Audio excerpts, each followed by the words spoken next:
Hello, আসসালামু আলাইকুম। সবাই শুনতে পাচ্ছি?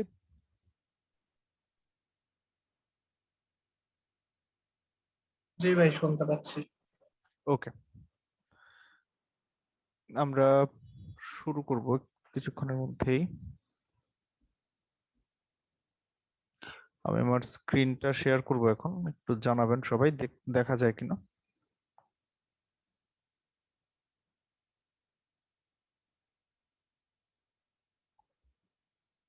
সবাই কি স্ক্রিন দেখতেছেন?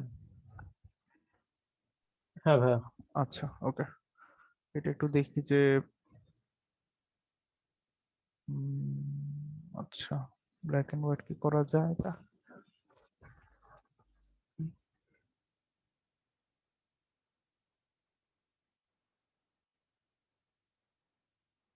ক্লাউডেড করা যায় না। আচ্ছা, প্রবলেম নেই, ম্যাটার করে না। ওকে, তো আমাদের রানিং কন্টেস্ট তো সবাই হয়তো বা খেয়াল করছি। এটাতে পার্টিসিপেট করা হইতেছে কারো?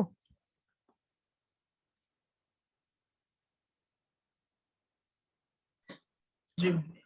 আচ্ছা, এমনিতে হাতে গোনা কয়েকজন কন্টেস্ট মোটামুটি করতেছে দেখলাম। আমাদের কন্টেস্ট ছিল প্রবাবলি নাম্বার থ্রির উপর।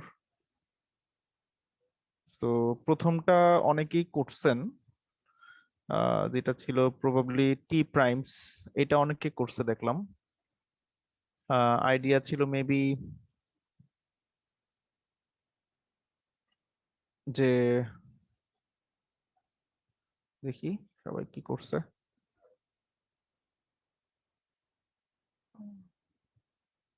সিভ করছে, দেন ও ওয়ানে চেক করছে, ওকে ফাইন। অ্যান্ড রাফলি সবগুলো আইডিয়াই সেম যা দেখতেছি। আমাদেরকে যেটা করতে হয় যে, আমরা যেহেতু দেখতেছি যে টি প্রাইমস তাদেরকেই বলা যায়, টি প্রাইম আর কি, যাদের আহ, হচ্ছে ডিভিজরের সংখ্যা এক্স্যাক্টলি তিনটা। তো ডিভিজরের সংখ্যা অড হয় শুধুমাত্র স্কোয়ার নাম্বারের ক্ষেত্রে। সো আমি 100% শিওর যে টি প্রাইম যারা তারা সবাই স্কোয়ার নাম্বার, এটা শিওর। অ্যান্ড তিনটা হবে তখনই যখন সে একটা স্কোয়ারের প্রাইম, মানে প্রাইমের স্কোয়ার হবে আলটিমেটলি। একটা প্রাইম নাম্বারকে স্কোয়ার করলে যে সংখ্যাটা আসে, ওই সংখ্যার ডিভিজরের কাউন্ট এক্স্যাক্টলি 3 হবে। তো এইখানে জাস্ট একটা নাম্বার যখন ইনপুট হিসেবে আসবে, সো ওই সংখ্যাটা, এখানে তো মাল্টিপল টেস্ট কেস থাকতে পারে, প্রথমটা হচ্ছে নাম্বার অফ টেস্ট কেস। তো সেইখানে আমাকে এটা জাস্ট বের করতে হবে যে ওই নাম্বারটা কি স্কোয়ার নাম্বার কিনা, এক। এবং যদি স্কোয়ার নাম্বার হয়, তাহলে বর্গমূল বের করা, স্কোয়ার রুট বের করা। বের করার পর সেই সংখ্যাটা কি প্রাইম হয় কিনা। তো এটা ইজিলি বের করা যায়, যেহেতু 10⁵ টেস্ট কেস আছে। তো প্রত্যেকটার ক্ষেত্রে আলাদা আলাদা ভাবে বর্গমূল বের করে তারপরে প্রাইমারিটি টেস্টে পাঠানোটা খুব একটা বুদ্ধিমানের কাজ না, রান টাইম বেশি হবে অনেক। কারণ তখন স্কোয়ার রুট যদি হয়, তারপরে আবার প্রাইমারিটি টেস্টে আবার স্কোয়ার রুট এন যায়। তো তার থেকে বেটার হয় যদি 10⁻12 হইতে পারে সর্বোচ্চ সংখ্যা, সো তার বর্গমূল হবে 10⁶। সো 10⁶ পর্যন্ত সিফ চালায় নিয়ে তারপরে হচ্ছে আপনি এটা চেক করতে পারেন যে কোন একটা নাম্বার যদি বর্গ সংখ্যা হয়, শুধুমাত্র তখনই ওই সংখ্যাটার বর্গমূল যেটা আসে, সেই নাম্বারটা কি প্রাইম না, সেটা তখন কনস্ট্যান্ট টাইমে চেক করা যায়। তো ওইটা বেটার সলিউশন এবং রান টাইমও ওইটার ভালো আসে। এটা গেল। এবং প্রিন্টিং সাম প্রাইমস, এটা শোভন শুধুমাত্র করছেন। ফাইন, এটা আপাতত ওপেন না করি। আর আচ্ছা, ওয়েট, একটা জিনিস। আচ্ছা, এইভাবে ওপেন করা যায়, ওকে। তো অড নাম্বার অফ ডিভিজর্স বলতে একটা প্রবলেম আছে। তারপরে সিডিই এগুলো কেউই ট্রাই করি নাই। প্রবলেম নাম্বার সি আসলে ট্রাই করা যাইতো, এটা আসলে ডিফিকাল্ট প্রবলেম ছিল না। আমি ঠিক জানি না কেন আপনারা ট্রাই করেন না এটা। এমনিতে কি কেউ প্রবলেম নাম্বার সি পড়ছেন, এই সমস্যাটা? কেউ কি এমনিতে জাস্ট রিডিং পড়া হয়েছিল? জি ভাইয়া, বলা হয়েছে। আচ্ছা, কি কি ডিফিকাল্টি বেসিক্যালি আপনারা ফেস করছেন এটা পড়ার পর, বা মানে আইডিয়া কতটুকু কাছাকাছি গেছিল, শেয়ার করতে পারেন চাইলে।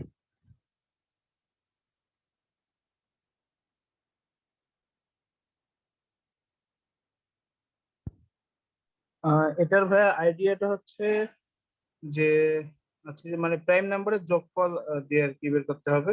তো ওই নাম্বারের মধ্যে কতগুলা প্রাইম নাম্বার আছে আগে সেটা বের করে নিয়ে তারপর প্রত্যেকটার সাথে প্রত্যেকটা যোগ করে চেক করতাম যে আসলে ওই ওই নাম্বারটা সমান হয় কিনা। আচ্ছা, তো এখানে কি বলছে যে Goldbach's conjecture is one of the oldest unsolved problems in number theory and in all of mathematics, blah blah. এটাতে যেটা বলছে যে it states every even integer greater than 2 can be expressed as the sum of two primes. তো যে কোনো basically even number মানে জোড় সংখ্যা যেটা 2 এর থেকে বড় তাদের সবাইকে দুইটা প্রাইমের যোগফল হিসেবে প্রকাশ করা যায়। তো এখন এইখানে আচ্ছা, your task is to check whether this conjecture holds for integers up to 10 to the power 7. তো আমাকে যেটা বের করা লাগবে, যেহেতু n এর ভ্যালু 10 to the power 7, তো আমি যেটা করতে পারি 10 to the power 7 পর্যন্ত আমি হচ্ছে সিফ চালায় রাখতে পারি। 10 to the power 7 এর মধ্যে যতগুলো প্রাইম নাম্বার আছে, সো 6 লাখের রাফলি 6 লাখের মতো আসে আর কি। 6 লাখ, হ্যাঁ 6 লাখের মতোই তো মনে হয় সম্ভবত, 6,64,000 সামথিং এরকম প্রাইম নাম্বার আসে। সো নাম্বার গুলোকে আমি ফার্স্টে একটা ভেক্টরের মধ্যে নিয়ে নিতে পারি। সো আমার কাছে একটা ভেক্টর থাকবে, তার মানে যার সাইজ হবে 6 lakh something, 6 into 10 to the power 6, তো 6 ইন্টু 10 টু দি পাওয়ার 5। তো এইবার আমাকে প্রত্যেকটা টেস্ট কেসের ক্ষেত্রে আমাকে ফার্স্টে দেখা লাগবে যে আহ, আমি প্রথম কোন একটা, আমার তো দুইটা নাম্বারই প্রাইম হবে, রাইট? তো আমি ফার্স্ট একটা কাজ করতে পারি এইভাবে, কোথায় গেল, হ্যাঁ, আমি ফার্স্ট একটা কাজ এইভাবে করতে পারি। আমার কাছে যেহেতু সবগুলা প্রাইম নাম্বার আছে, লেটস সে 2, 3, 5, তারপরে হচ্ছে 7, এটা এরকম হইতেছে কেন? পেন মোডে থাকবে এটা অলওয়েজ। ওকে, 2, 3, 5, 7, তারপর হচ্ছে 11, তারপর 13, 17, 19 এভাবে থাকবে। তো ধরা যাক যে 1 থেকে 20 পর্যন্ত যে নাম্বার গুলো আছে, আহ, শুধু তার মধ্যে যে প্রাইম নাম্বার গুলো শুধু ওগুলাই আমি কনসিডারেশন এখানে রাখছি, জাস্ট ধরেন আর কি। তো আমাকে একটা নাম্বার দেওয়া হইলো, যে নাম্বারটা হচ্ছে আহ, ধরা যাক 16, 16। সো 16 এর ক্ষেত্রে সবার ফার্স্টে আমি এই কাজটা করতে পারি যে একটা পয়েন্টার আমি 2-তে রাখতে পারি, আমি 2 পয়েন্টার অ্যাপ্রোচে যাব, এবং আরেকটা পয়েন্টার আমি রাখতে পারি হচ্ছে 19-এ। এখন 19-এ না রেখে আমি ডিরেক্টলি পয়েন্টারটা 14 বা তার থেকে ছোট কোনো সংখ্যায় রাখতে পারি। কেন? কারণ অলরেডি আমি জানি যে একটা নাম্বার আমি 2 নিয়ে নিছি, আরেকটা নাম্বার যেখানে নেওয়া যায়, রাইট? অথবা এটাও বুদ্ধি খাটানো যায়, যেহেতু নাম্বারটা একটা ইভেন নাম্বার হবে ইনপুটে, তো প্রথম সংখ্যাটা আসলে 2 নেওয়া বুদ্ধিমানের কাজ না, কারণ একটা ইভেন নাম্বার থেকে একটা ইভেন নাম্বার বাদ দিলে বেসিক্যালি একটা ইভেন নাম্বারই থাকে। তো তখন আলটিমেটলি আপনাকে আরেকটা জোড় সংখ্যায় খোঁজা লাগবে, কিন্তু প্রাইমারি লিস্টে 2 ছাড়া আর কেউ জোড় নাই। তো প্রথমটাকে 2-এ না রেখে আসলে বুদ্ধিমানের মতো হয় যে আপনি এটাকে যদি 3-এ রাখেন, তখন আপনি বিজোড় আর বিজোড়ের যোগফল, কি ব্যাপার, বিজোড় আর বিজোড়ের যোগফল হিসেবে আপনি আহ একটা জোড় সংখ্যা পাবেন। কি ব্যাপার, এটা কি প্রবলেম হইতেছে? আগে তো এরকম ছিল না, আগে তো আরামসে ইউজ করতাম। ওকে ফাইন, এবার ঠিক আছে। তো আমি 3 থেকে শুরু করব, এবং নেক্সটটা কোথায় নেওয়া যায়? তো 16 থেকে যদি 3 যায় আমি বেসিক্যালি 13 পাই। তো 13-এ আমি একটা পয়েন্টার নিয়ে আসবো। ওকে, সো এটা একটা পসিবল সলিউশন। এরপরে যদি আমার আর কোনো সলিউশন লাগে, আমি হচ্ছে আমার জাস্ট রাইট সাইডে মানে লেফট সাইডের যে পয়েন্টারটা থাকবে আমি জাস্ট ওইটাকে ইনক্রিজ করতে থাকবো। আর রাইট সাইডের পয়েন্টারটা কি আমার আদৌ চেঞ্জ করা লাগবে? তো কথা হচ্ছে যে হ্যাঁ, যদি আমাকে প্রত্যেকবার আমি একটা বাইনারি সার্চ ইগনোর করতে চাই, তার জন্য হচ্ছে সবচেয়ে ভালো সলিউশন যে আমি পয়েন্টারটাকে জাস্ট একবার একবার পিছনের দিকে আনতে থাকবো, আর দেখবো যে এটা আমার টার্গেট ভ্যালুকে ক্রস করে কিনা বা ব্লা ব্লা ব্লা। তো আমি যদি এরপর এটাতে 5-এ যাই, এই 3-এর পয়েন্টারটাকে সরায় যদি আমি এটাকে 5-এ নেই, এই যে এটাকে সরায় যদি আমি হচ্ছে 5-এ নিয়ে যাই, এন্ড 13 এর পয়েন্টারটা এখানে আছে। সো যেহেতু 5 এ নিয়ে গেছি, সো 16 মাইনাস 5 ও এক্সপেক্ট করতেছে যে আমার 11 থাকা উচিত। তো এই রাইট সাইডের পয়েন্টারটাকে আমি এক ঘর সামনে পিছনে নিয়ে আসতে পারি। তো ওভারঅল এটা এখন হলো 16। সো এটা আরেকটা পসিবল সলিউশন। তো ফাইনালি হচ্ছে আমি আরেকটা পসিবল সলিউশনের জন্য লেফট পয়েন্টারটাকে আবার এক ঘর সামনে নিতে পারি, সেটা হচ্ছে 7। এখানে নিলাম। এন্ড এটার জন্য রাইট পয়েন্টার আসলে এরকম একটা ভ্যালু চায়। 16 মাইনাস 7 হচ্ছে 9, যেটা কোনো প্রাইম নাম্বার না। সো এন্ড আরেকটা জিনিস আমরা খেয়াল করতেছি যে আমাদের দুইটা পয়েন্টারের যে রেঞ্জ ছিল সেই রেঞ্জটা আসলে ক্রস করতেছে। সো 16 এর জন্য আমি পসিবল দুইটা রেজাল্ট পাইলাম। তো এটা আসলে প্রত্যেকটা কোয়েরি আমরা যদি এভাবে 2 পয়েন্টার চালায় করি, এটা আসলে পাস করা উচিত। কেন? কারণ আমার টেস্ট কেস থাকবে 300টা, এন্ড আমার প্রাইম নাম্বার 10⁻7 এর মধ্যে প্রাইম আছে রাফলি 6 ইন্টু 10⁻5টা। তো এখন যেটা হইতে পারে যে প্রত্যেক এই যে 2 পয়েন্টার অ্যাপ্রোচ, এটা তো একটা লিনিয়ার অ্যাপ্রোচ, মানে যতগুলা প্রাইম নাম্বার আছে তার উপর আমি এই লুপিংটা করতেছি। তো এটা one kind of linear solution, কিন্তু লিনিয়ার কিসের উপর? নাম্বার অফ প্রাইমস এর উপর। তো আমার নাম্বার অফ প্রাইম হচ্ছে 6 ইন্টু 10⁻5টা। তো প্রত্যেকটা কোয়েরি রাফলি হচ্ছে 6 ইন্টু 10⁻5, বাট চলতে পারে ওর্স্ট কেসে, বাট এত যাবে না টেকনিক্যালি, তার আগে শেষ হবে। কিন্তু ওর্স্ট কেসে হচ্ছে এরকম সিনারিও হইতে পারে।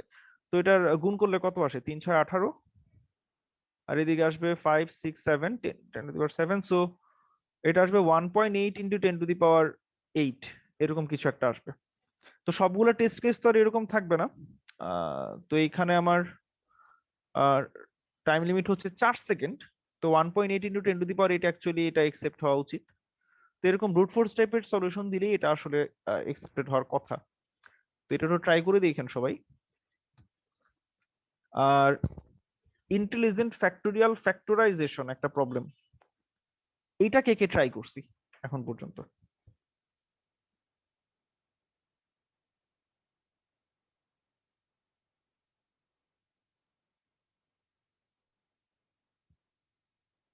এটা কি এমনিতে কেউ পড়ছিলাম?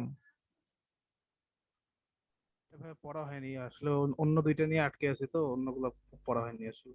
আচ্ছা, বাকিগুলো একটু দেখেন সবাই, কারণ আসলে দেখা যায় কি অনেক প্রবলেম নিয়ে যখন আটকায় থাকবেন, আর সবচেয়ে বুদ্ধিমানের কাজ হচ্ছে যে বাকি প্রবলেম গুলাও একটু তখন এক পলক দেখা, যে অন্য যে প্রবলেম গুলো নিয়ে আটকায় ছিলেন তার থেকে হয়তোবা এগুলো আরো সহজও হইতে পারে, অথবা তখন একটা নতুন আইডিয়াও পাইতে পারেন। যখন ডিফারেন্ট প্রবলেমে কেউ সুইচ করে আর কি, তখন নতুন আইডিয়াও মাঝে মধ্যে আসে। তো সবাই একটু দেখেন। আর এমনিতে কোনো প্রবলেম নিয়ে যদি আপনাদের ডিসকাশন দরকার হয় বলতে পারেন। প্রবলেম নাম্বার এফ একদম স্ট্রেট ফরওয়ার্ড একটা সিম্পল প্রবলেম। দেখেন সবাই একটা জিনিস ভালো মতো, এখনো আসলে সবগুলা প্রবলেম না পড়ে থাকাটা একটু মানে অড, কারণ অলরেডি কন্টেস্ট চলতেছে আপনার প্রায় 4 দিন, 4 দিনের বেশি হয়ে গেছে। 99 ঘন্টা অলরেডি চলে গেছে, 68 ঘন্টার মতো আছে। এখনো যদি এরকম হয় যে সবগুলো প্রবলেম আপনাদের এখনো পড়াই হয় নাই, এটা আসলে প্যাথেটিক। সো প্রবলেম গুলো দেখেন, কঠিন কোনো প্রবলেমই নাই আসলে। যেমন প্রবলেম জি, জাস্ট সিফ ছাড়াই প্রাইম গুলো প্রিন্ট করবেন, এইটুক, এইটাই, আর আর কিচ্ছু নাই এখানে।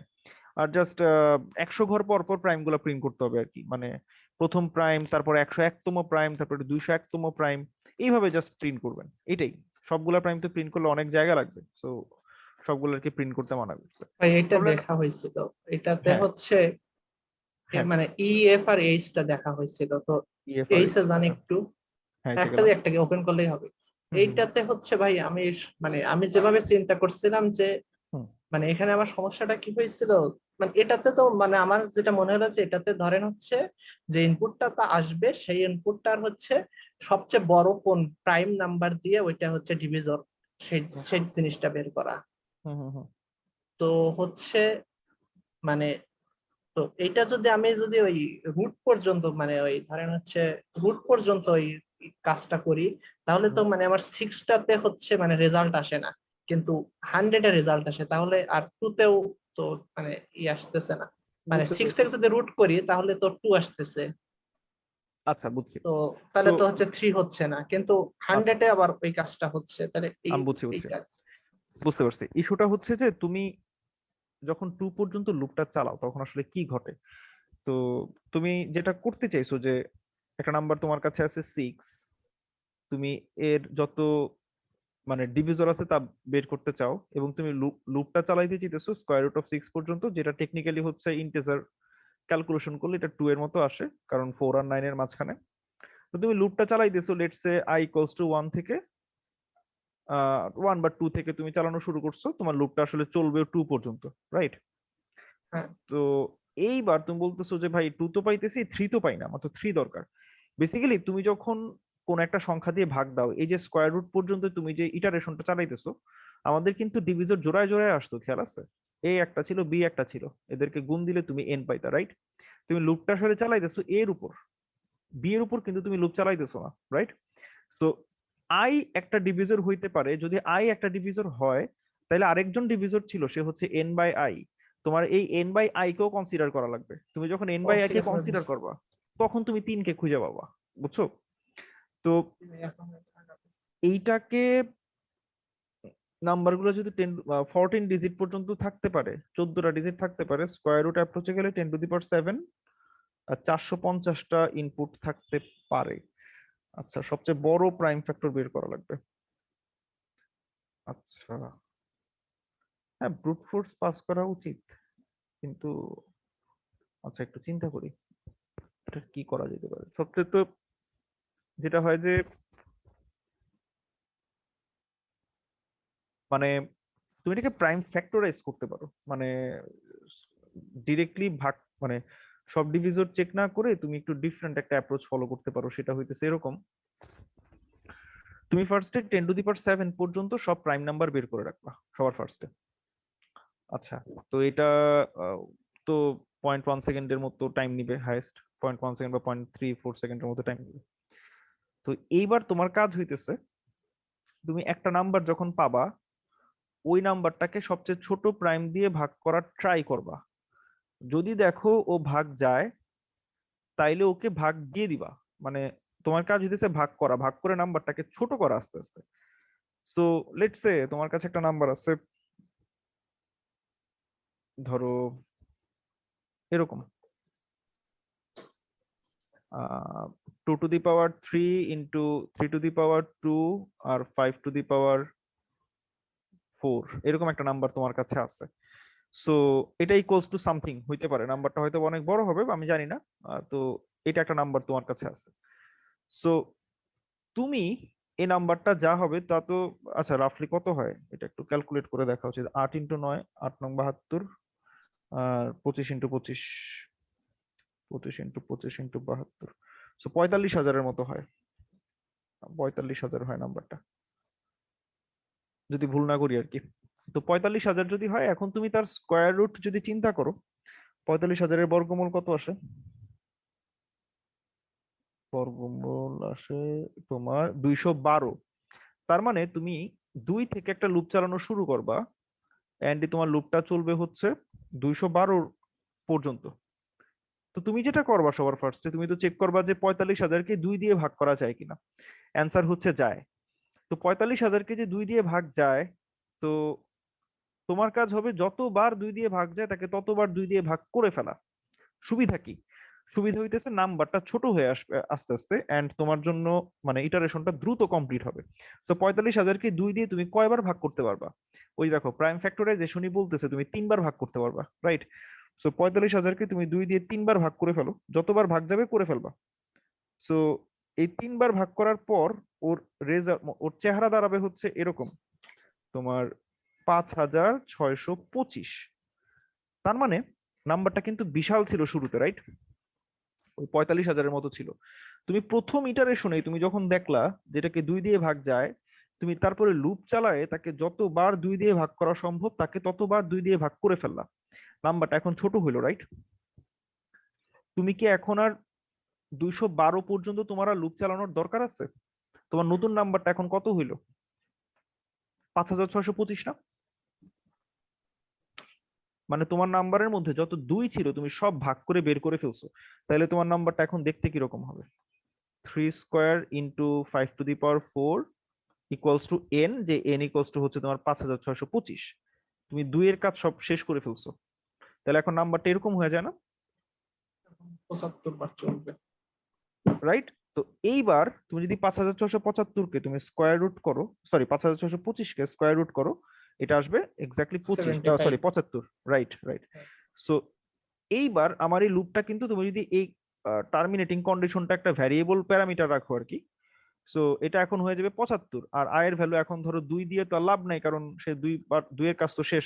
তো তুমি এখন এটাকে বলতে পারো এটা হচ্ছে 3, কারণ এতে এক এক করে বাড়তেই থাকবে, সো ওই কারণে 3 আর কি। আর এটা আরো ভালো হয় যদি তুমি নাম্বার এই লুপটা আসলে প্রাইম নাম্বারের উপর চালাও, তাহলে i ইকুয়ালস টু 4 এ কখনো সে আসবে না, কারণ 4 দিয়ে চেক করার কোনো মানে নাই, এটা 4 দিয়ে কখনো ভাগ এমনিতেও যাবে না। আচ্ছা, এইবার 3 দিয়ে কয়বার ভাগ যায় তুমি এটা বের করার ট্রাই করলা, এন্ড এটা আসবে যে 3 দিয়ে এটাকে 2 বার ভাগ করা যায়, সো 2 সাইজের আরেকটা লুপ চলবে। তো 3 দিয়ে যখন ওকে তুমি 2 বার ভাগ করলা, ওর চেহারা দাঁড়াবে, ওর কিরকম দেখা যাবে, 25 কে 2 বার ভাগ দিলে 9 দিয়ে 625 আসে। তো তোমার নাম্বারটা এখন ছোট হয়ে হইলো তোমার 625 জাস্ট। তো 625 কে তুমি যদি রুট করো, তোমার নাম্বারটা আসে জাস্ট 25। সো এইবার তোমার কাজ তো সহজ, তোমার i ইকুয়ালস টু 4 না দিয়ে 4 এর পার্টটা তো স্কিপে হবে আলটিমেটলি, কারণ 4 দিয়ে তো আর ভাগ যাবে না, এটা হলো ধর এখন 5। আর তুমি দেখতে চাইতেছো যে 625 কে 5 দিয়ে ভাগ করা যায় কিনা, তুমি দেখলা যে 625 কে 5 দিয়ে ভাগ করা যায়, and তুমি 4 বার ভাগ করতে পারলা। তো টেকনিক্যালি দেখো তোমার লুপটা আসলে কয়বার চলছে, তোমার 2 এর কাজ মানে i ইকুয়ালস টু 2 দিয়ে একবার চলছে, i ইকুয়ালস টু 3 দিয়ে একবার চলছে, i ইকুয়ালস টু 5 দিয়ে একবার চলছে, আর i ইকুয়ালস টু 2 এর জন্য ওর ইটারেশন ছিল 3টা, ও 3 বার 2 দিয়ে ভাগ করছিল। i ইকুয়ালস টু 3 এর জন্য ইটারেশন ছিল 2টা, এন্ড i ইকুয়ালস টু 5 এর জন্য ও ইটারেশন ছিল মোট 4টা। তাহলে 4 যোগ 2 6 আর 3 9, আর এদিকে 3টা আছে 12, মাত্র 12টা ইটারেশনে তুমি এই এবং তুমি তো দেখছো লার্জেস্ট প্রাইম হইতেছে এখানে 5, মানে যেটা দিয়ে ভাগ যায় ওটাকে তুমি একটা ভ্যারিয়েবলে সেভ করে রাখবা, লেটেস্ট ওই ভ্যারিয়েবলের লেটেস্ট মানটাই হবে তোমার অ্যান্সার। সো টেকনিক্যালি তুমি মাত্র 12টা ইটারেশনে বের করে ফেলতে পারছো যদি সবগুলা প্রাইম তোমার কাছে থাকে। আর তুমি দেখো 45,000-এর স্কোয়ার রুট আসে 212, তোমার কিন্তু 212টা অপারেশন লাগে নাই, রাইট? মানে তুমি যেটাকে স্কোয়ার রুট এন চিন্তা করতেছিলা যে 45,000-কে স্কোয়ার রুট করলে 212 আসে, তার মানে মেবি রান টাইম 212, কিন্তু 212টা অপারেশন কিন্তু লাগে নাই, মাত্র 12টা অপারেশন লাগছে, কারণ তুমি এখন এক্স্যাক্টলি শুধু প্রাইম গুলা দিয়ে ভাগ দিতেছো যেটা প্রয়োজন।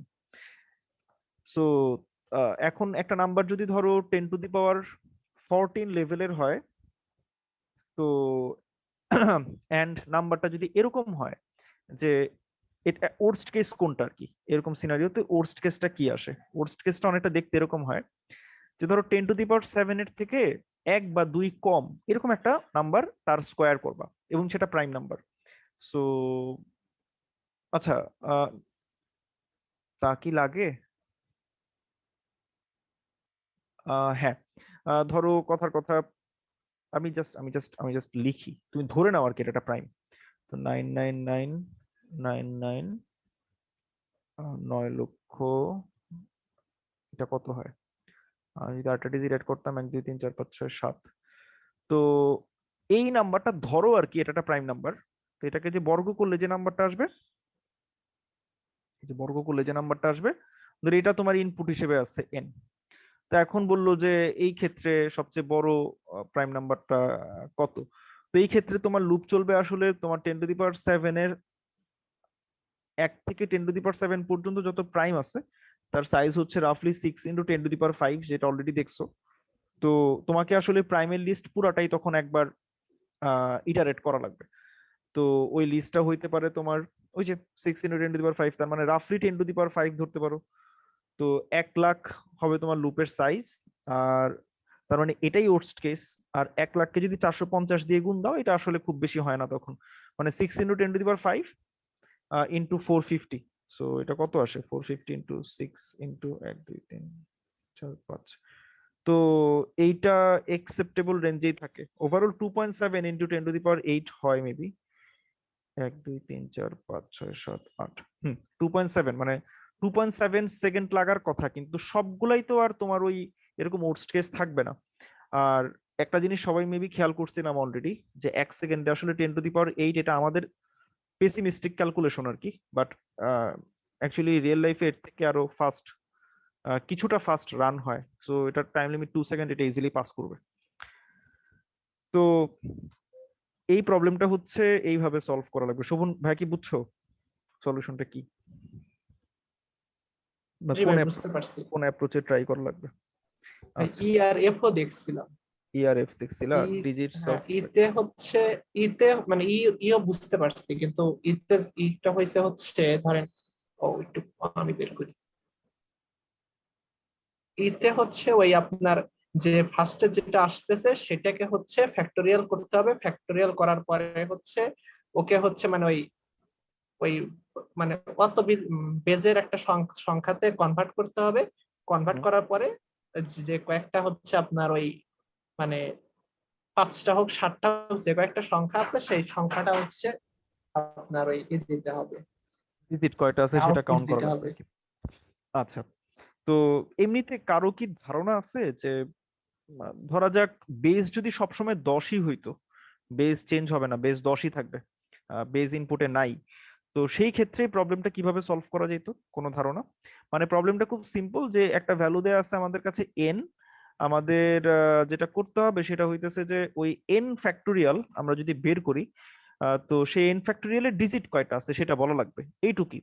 তো যদি n এর ভ্যালু 8 হয়, ডিজিট আছে 5টা, 8 ফ্যাক্টোরিয়াল 40,320 মেবি, তো সেখানে 5 ডিজিট থাকে। 5 ফ্যাক্টোরিয়াল হচ্ছে 120, তো সেখানে 3 ডিজিট থাকে, অ্যান্সার হচ্ছে 3।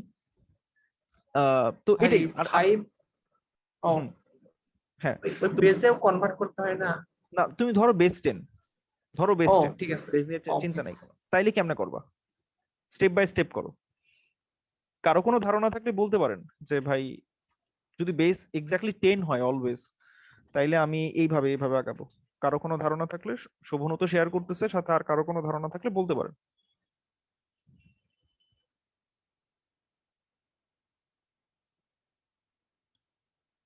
ওর ফ্যাক্টরিয়ালটা বের করে ডিজিট কাউন্ট করলেই তো হচ্ছে না ভাইয়া?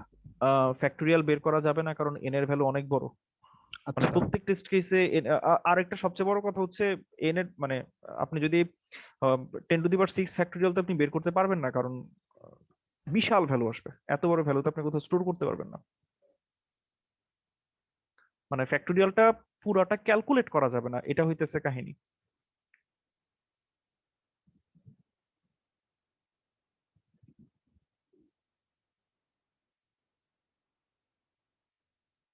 তো কি করা যেতে পারে এটা?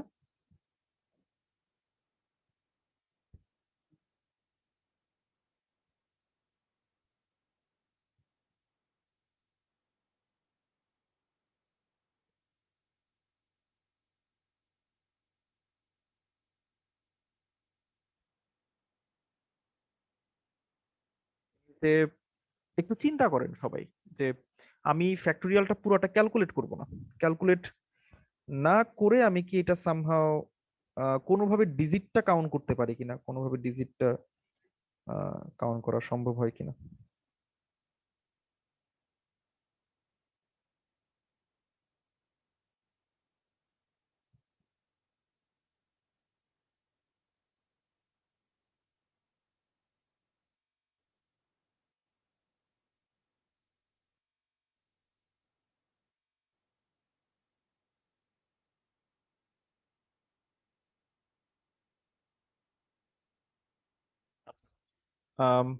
হিন্ট দেই, ধরা যাক একটা নাম্বার হচ্ছে 1231, জাস্ট এমনি একটা নাম্বার 1231। আপনারা এমনিতে কেউ লগারিদম সম্পর্কে ধারণা আছে? কেউ জানেন লগারিদম কি জিনিস, বা কেউ পড়ছেন ছোটবেলায়? জি ভাই, আচ্ছা, ওকে। ওই মানে পাওয়ারটা কি করে?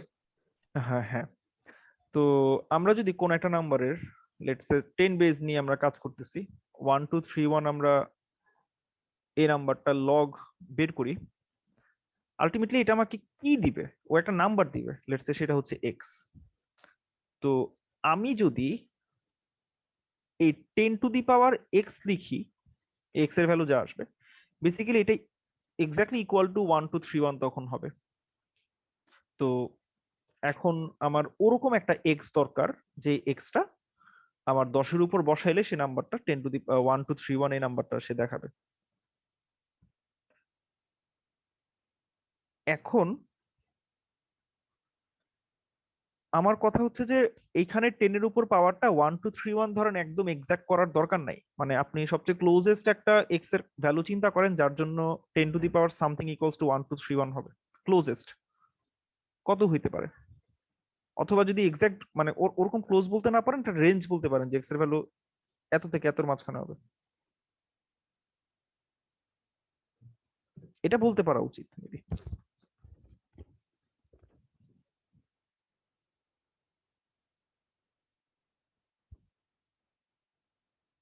সবাইকে আমার প্রশ্নটা বুঝছেন যারা ক্লাস করতেছেন? আর হ্যাঁ ভাইয়া, জি 10^3 ভাই।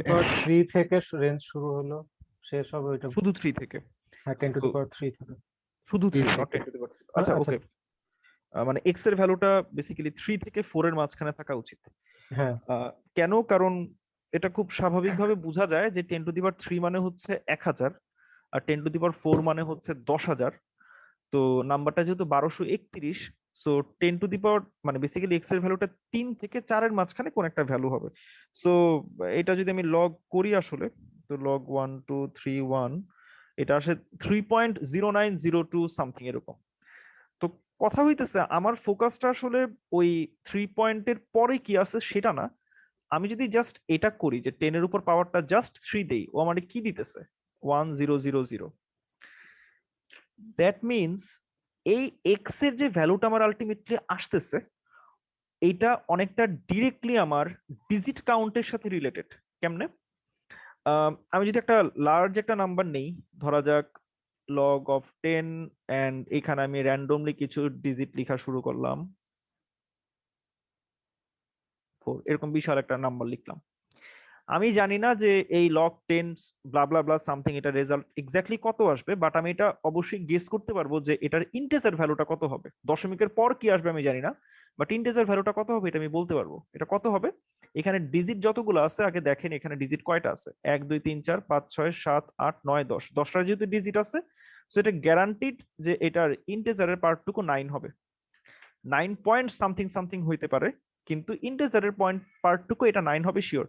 সো হাতের যদি কাছে ক্যালকুলেটর থাকে প্রেস করে দেখতে পারেন। সো 2191732534, সো এটা আসে 9.3407। সো আমার দরকার হচ্ছে 9। তো আমি এটা কিভাবে বের করলাম? কারণ এটা খুব স্বাভাবিক যে একটা নাম্বার লগ আমাকে বেসিক্যালি 10-এর উপরের যে পাওয়ারটা, সেই পাওয়ারটা আমাকে দেয়। আর আমি যদি ইন্টিজার পার্টটুকু বের করতে পারি, আমার আসলে ডিজিটের কাউন্টটা চলে আসে। সো টেকনিক্যালি তার মানে আমি যদি ডিজিটের কাউন্ট নাম্বারটা আমি জানি, তাহলে লগও বের করে ফেলতে পারবো। আর যদি লগ রেজাল্টটা আমার কাছে থাকে, এন্ড আমি যদি এরকম বলতে পারি যে লগ 10 বেস এন্ড নাম্বারটা হচ্ছে n, এন্ড এটা ইকুয়ালস টু হচ্ছে 14, এটার মানে হইতেছে n যে সংখ্যাটা আছে সেখানে ডিজিট হবে এক্স্যাক্টলি 15টা, রাইট? আমি জানি না n কত, বাট n যে সংখ্যাটা হবে তার ডিজিট হবে 15টা। এটা কি বলা যায়?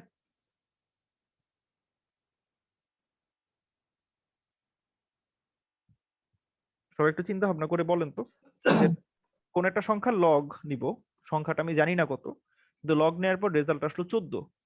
তার মানে কি n এর ভ্যালুটাকে আমি তখন অ্যাটলিস্ট গেস করতে পারি না যে মানে n একটা সংখ্যা হবে, মানে এক্সাক্ট ভ্যালুটা বের করা যায়, বাট n একটা সংখ্যা হবে যে সংখ্যাটায় ডিজিটের কাউন্ট হবে এক্স্যাক্টলি 15। এটা কি বলা সম্ভব? হ্যাঁ, কারণ 15 না 14? 15। 15 10^14 মানে হচ্ছে 14টা শূন্য সাথে একটা 1।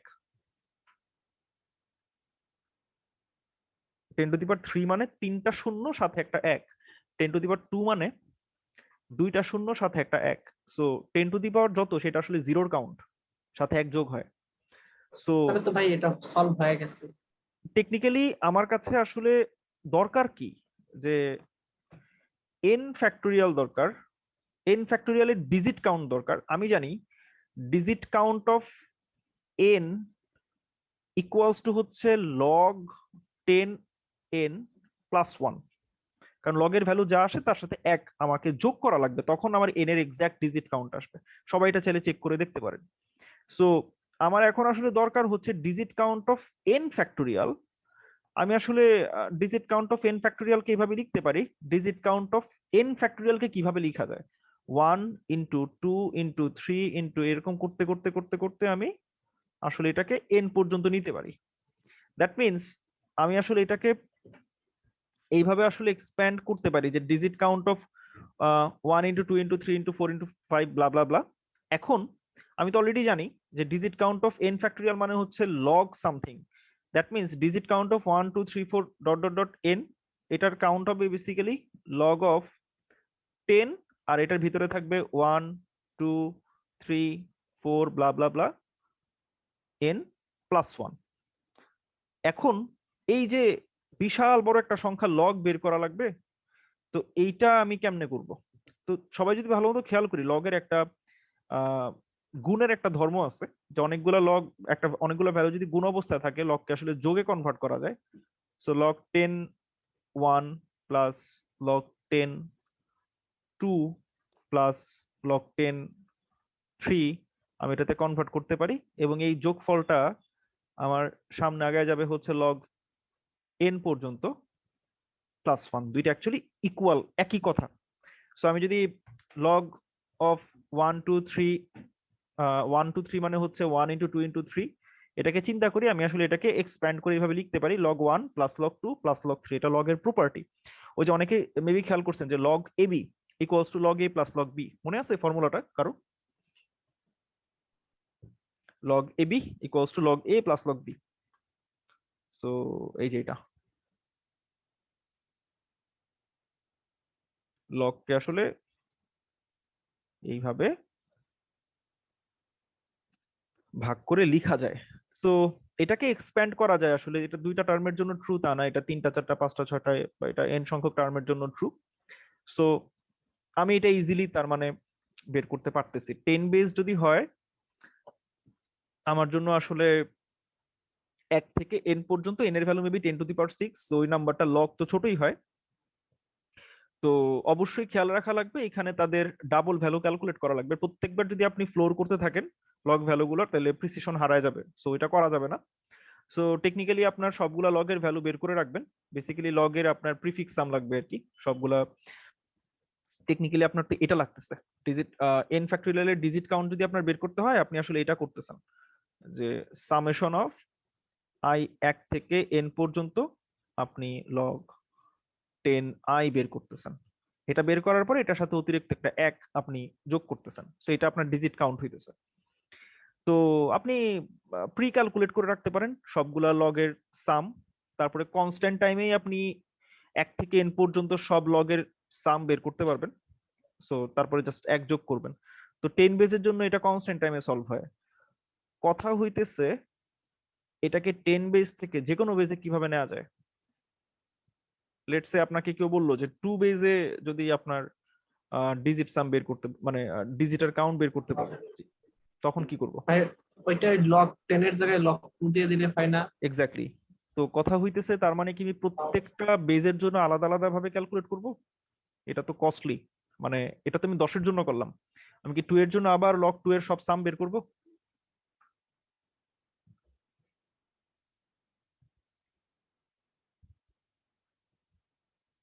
কি করা যাইতে পারে এটাকে সলভ করার জন্য?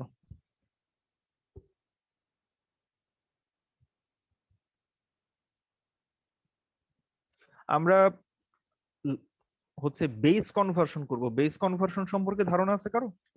ছোটবেলায় আমরা হ্যাঁ, লগের হ্যাঁ। বেস চেঞ্জ করতাম, এই জিনিসগুলো এখন কাজে লাগবে। তো আমরা মোটামুটি জানি যে লগ এটা যদি a হয় আর ভ্যালুটা যদি n হয়, আমরা আসলে এইভাবে বেস চেঞ্জ করতে পারি। আমরা এখানে n দিতে পারি, আমরা এখানে a দিতে পারি, এন্ড দেন আমাদের ইচ্ছা মতো একটা বেস, লেটস সে বেস হচ্ছে k, আমি k বেস দিয়ে এটাকে রিপ্লেস করে দিতে পারি। বেসিক্যালি এইটা একটা প্রপার্টি লগের বেস চেঞ্জ করার ক্ষেত্রে। তো ধরা যাক আমাদের কাজ হচ্ছে এখন, আমাদের এক্সাক্ট কাজ হচ্ছে যে কোন একটা ভ্যালু আমার কাছে আছে যার বেজ হইতেছে 10, তো এরকম একটা ভ্যালু আমার কাছে আছে এন্ড ভ্যালুটা হচ্ছে n। তো কোন একটা ভ্যালু লগ n আমার কাছে আছে কিন্তু তার বেজ হচ্ছে 10, আমাকে সামহাও এই বেজটা লগ মানে এই নাম্বারটা আমার আসলে জাস্ট 2 বেজে নেওয়া লাগবে। কথার কথা আমি 2 বেজ নিয়ে কথা বলি, তারপরে আপনি এটাকে যে কোনো বেজে নিলেন আর কি, আপনার ইনপুটের উপর বেস করে। তো এইবার আমি যদি এটাকে সেম নাম্বারে রাখবো, জাস্ট বেস চেঞ্জ করব, তাহলে কি করা যায়? আমি উপরে লিখলাম লগ n এন্ড নিচে লিখলাম লগ 10। আর আমার দরকার কোন বেসটা? আমার দরকার হচ্ছে 2 বেস, সো আমি 2টা উপরে লিখলাম। তার মানে আমার যদি লগ 10n বা লগ n বেস 10 আর লগ n বেস 2 এভাবে কনভার্ট করতে হয়, তাইলে লগ n যার বেস 2 এটা equals to basically log n base 10 multiplied by log 10 base 2। এই ক্যালকুলেশনটা করলেই আমি ওই নাম্বারটাকে 2 বেসে কনভার্ট করতে পারবো। তো সব তো বুঝলাম যে কনভার্সন কেমনে করে, ফর্মুলা কি, ব্লা ব্লা ব্লা, এটা বুঝলাম, কিন্তু আমার এই প্রবলেমে সেটা কেমনে অ্যাপ্লাই হবে? তো সবাই যদি খেয়াল করি যে আমার নাম্বার মানে আমার প্রবলেমে যদি ইনপুটটা থাকে n, আমি বেসটা ধরি b, তো আমার তার n ফ্যাক্টোরিয়ালের ডিজিট কাউন্ট লাগবে।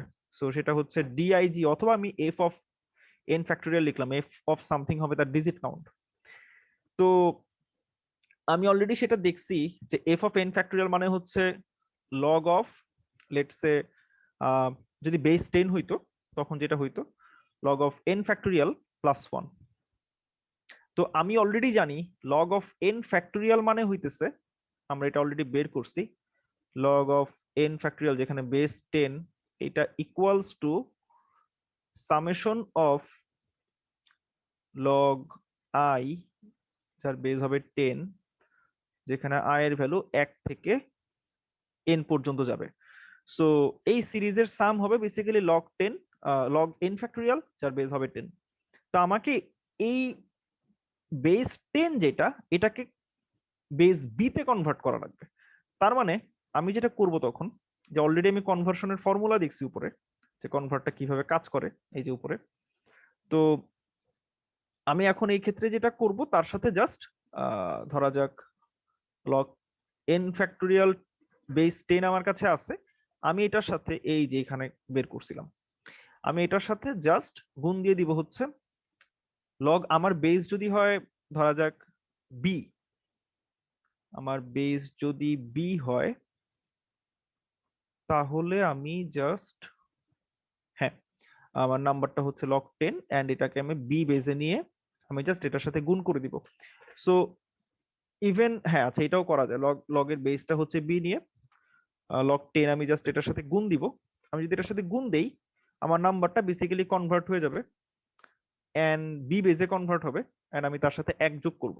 সো অনেকে ভাবতে পারেন যে আমি প্রোগ্রামেটিক্যালি কেমনে লগ 10 বেস বি ক্যালকুলেট করব। আবার এইভাবে চিন্তা করা যায়, লগ 10 বেস বি, আপনি লগ 10 বেস বি কে এইভাবে লিখতে পারেন, log 10 base B equals to হচ্ছে লগ 10 লগ বি, সবচেয়ে সহজ বেস হচ্ছে ক্যালকুলেশনের জন্য ই, যেটাকে আপনার অথবা শুধু 10 যদি দেন তাহলে এটা 10 হবে ও ওকে ফাইন, এটা আমাদের ক্যালকুলেশনের জন্য ইজি হবে। ধরেন আপনি বেস দিলেন 10 এখানে, সো আপনার তখন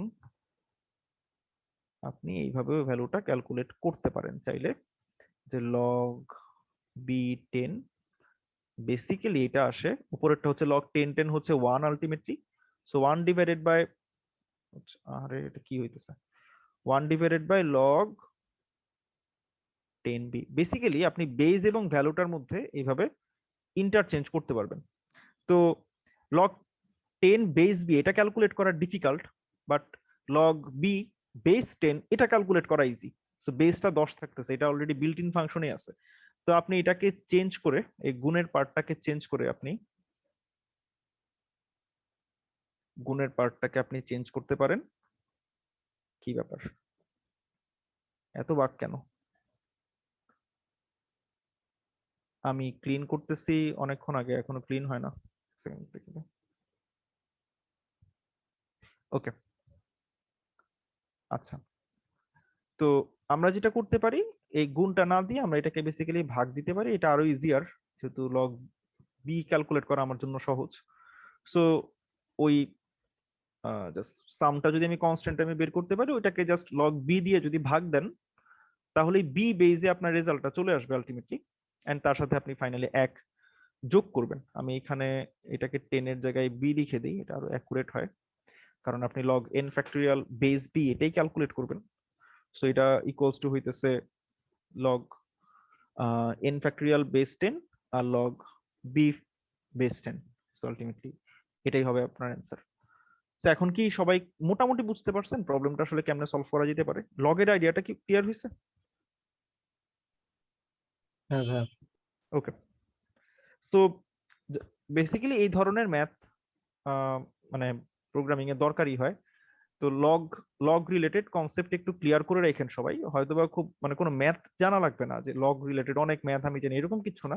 বেসিক প্রপার্টি গুলা, যে লগারিদম কি জিনিস, লগ কিভাবে হেল্প করতে পারে, তো এই জিনিসগুলো একটু দেখে রাখেন। আর মানে টুকটাক কোড করতে পারতে হবে আর কি, লগ রিলেটেড যে কোডিং গুলা, ধরেন লগ ফাংশন কিভাবে আপনি কল দিবেন, তার বেস যদি ডিফারেন্ট ইউজ করতে চান কিভাবে কি লিখবেন, তো এগুলাও একটু প্র্যাকটিসে রাখা লাগবে, যেন বারবার এই জিনিসগুলো সার্চ করা না লাগে নেটে। তো প্রবলেমটাও খুব একটা ডিফিকাল্ট না, যদি এই আইডিয়াটা মাথায় আসে। এটা বেস চেঞ্জ নিয়ে কথাবার্তা আর কি। অ্যান্ড যখন প্রবলেমের কনস্ট্রেন্ট গুলা দেখবেন, যে এখানে অলরেডি টেস্ট কেসই থাকবে 50,000। সো একটা বুদ্ধিমানের মতো কাজ হয় যে আপনি 10⁸ কে 50,000 দিয়ে ভাগ দিয়ে দেন, মানে 1 লাখ দিয়ে যদি ভাগ দেন 10⁵, সো 10⁵ তার মানে 2 × 10⁵ এর মতো, তার মানে 2000-এর মতো আসে অপারেশন। তার মানে প্রত্যেকটা টেস্ট কেসের জন্য রাফলি আপনি 2000টা অপারেশন চালাইতে পারবেন। তো এটা একটা ভালো মানে আপনি অ্যাপ্রক্সিমেট করতে পারবেন যে আপনার অ্যালগোরিদমটা কিরকম পারফর্ম করলে আপনার কোডটা একসেপ্টেড হবে, বা আপনার কোন দিকে যাওয়া লাগবে এটা বোঝা যায় কনস্ট্রেন্ট দেখেই। তো সবার ফার্স্টে খুব সিম্পল, আপনি সবগুলো লগ ক্যালকুলেট করে রাখবেন, এটা একটা লিনিয়ার লুপ চালাইলেই হয়। তারপরে বেসিক্যালি প্রত্যেকটা টেস্ট কেস আসলে আপনার মনে হইতে পারে যে লগ কল দিলে কনস্ট্যান্ট টাইমে ক্যালকুলেশন হয়, আসলে ওইটা না। লগারিদম ফাংশন হচ্ছে লগ এন, এটা আসলে টাইম কমপ্লেক্সিটি, এটা একটা বাইনারি সার্চ চালায়। তো সেখানে রাফলি লগ এন থেকে একটু কম লাগে, মানে কিছু কনস্ট্যান্ট ফ্যাক্টর কম লাগে আর কি, ওভারহেড একটু কম। এটা কি তো আপনি ধরতে পারেন লগ এন। আছে? হ্যাঁ হ্যাঁ, লগের বিল্ট ইন ফাংশন আছে, লগের বিল্ট ইন ফাংশন আছে। সো সেইখানে আপনি হয়তোবা রাফলি লগ এর থেকে কিছুটা কম টাইমে আপনি ক্যালকুলেট করে ফেলতে পারবেন ওভারঅলটা। তো পার টেস্ট কেস তখন লগ এন আসে, আর এন এর ভ্যালু যদি 10⁶, তো আপনি পার টেস্ট কেস 20 বা 30টা অপারেশনে আপনি কমপ্লিট করতে পারবেন। মানে লগ অফ 10⁶ মেবি 20-এর মতো আসে, 2⁻20 হচ্ছে 10⁶, এরকম। তো এটাও আসলে সলভেবল। সো এই আইডিয়াটা দরকার হয় প্রবলেমটা সলভ করতে গেলে। ইন্টেলিজেন্ট ফ্যাক্টোরিয়াল ফ্যাক্টরাইজেশন, এটা হচ্ছে মানে একটা নাম্বার দেওয়া থাকবে n, ওই n ফ্যাক্টোরিয়ালকে আমার ফ্যাক্টরাইজ করা লাগবে। এটাও অত কঠিন না, n এর ভ্যালু 100 আছে। তো মাথায় রাখা লাগবে যে একটা বড় হিন্ট, 100 ফ্যাক্টোরিয়ালে ইউনিক প্রাইম কয়টা থাকবে দেখি, কেউ বলতে পারে কিনা? আচ্ছা 100 ফ্যাক্টোরিয়ালে না যাই, 10 ফ্যাক্টোরিয়ালে, 10-এর যদি ফ্যাক্টোরিয়াল করি আমি ইউনিক প্রাইম কয়টা পাবো? একটু বুদ্ধি খাটায় বললেন, কেউ ক্যালকুলেট করতে যান না, টাইম লাগবে। বুদ্ধি খাটায় বললে হয়তো বা টাইম কম লাগবে।